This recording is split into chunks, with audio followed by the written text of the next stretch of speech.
Pirmasis tarptautinis teatro festivalis Sankryža buvo surengtas 2015 m. vasarą ir iš karto sulaukė teatro žmonių, spaudos dėmesio ir druskininkiečių bei kurorto svečių susidomėjimo.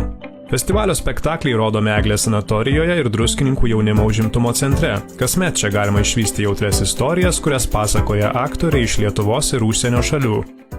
Šventė, man atrodo, rugpjūčio visada ateina teatro šventė. Žmonės ieško, domisi ir judėjimas teatrinis vyksta. Tai man labai smagu, kad aš galiu parodyti visiems tą, ką man patinka.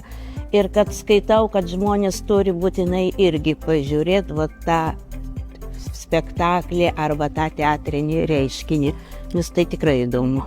Pirmiausia, aš žinau visas erdvės, kur galima ir bandau suderinti spektaklius, atrasti tai, kai galima parodyti ne tik scenoje, o galima parodyti kažkur parke mes tokius spektaklius erdvėse, panaudoti visą tą Druskininkų erdvių galimybę ir pritraukti ir žiūrovą ir spektaklius. Ir ieškau būtent žinodama, ką galima parodyti. Druskininkų vasaros teatro Sankryža direktorė Marija Tanana ir festivalio rengėjai stengiasi, kad spektakliai žiūrovams paliktų neišdildomų įspūdžių. Festivalis lieka ištikimas ir kitai savo krypčiai – pristatyti vasarojančiai publikai įdomiausius aukščiausio lygio tarptautinėse scenose apdovanojimus pelniusius profesionaliojo teatro spektaklius. Mano pagrindinis tikslas, kad iš tikrųjų žiūrovas atvažiuotų čia, pamatytų tą spektaklį, pradėtų apie kažką mąstyti arba sužinotų ką nors naujo,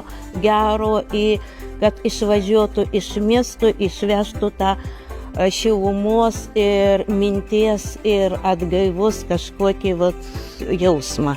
Druskininkų Sankryža tai ne tik teatro šventė. Tai žvaigždžių ir naujų vardų, turinčių tarptautinių apdovanojimų, garsių ir tik sukurtų spektaklių susitikimo vieta. Tarptautinis teatro festivalis Druskininkų vasaros teatro Sankryža kasmet į Druskininkų miesto erdvę sutraukia ne tik kurorto poilsiautojus, bet ir specialiai atvykstančius žiūrovus iš kitų miestų bei šalių. Žalio ir elegantiško kurorto aplinka sudaro ypatingą festivalio atmosferą, iš kurios gerų įspūdžių išsiveža ir iš svetur atvykstantys teatro profesionalai.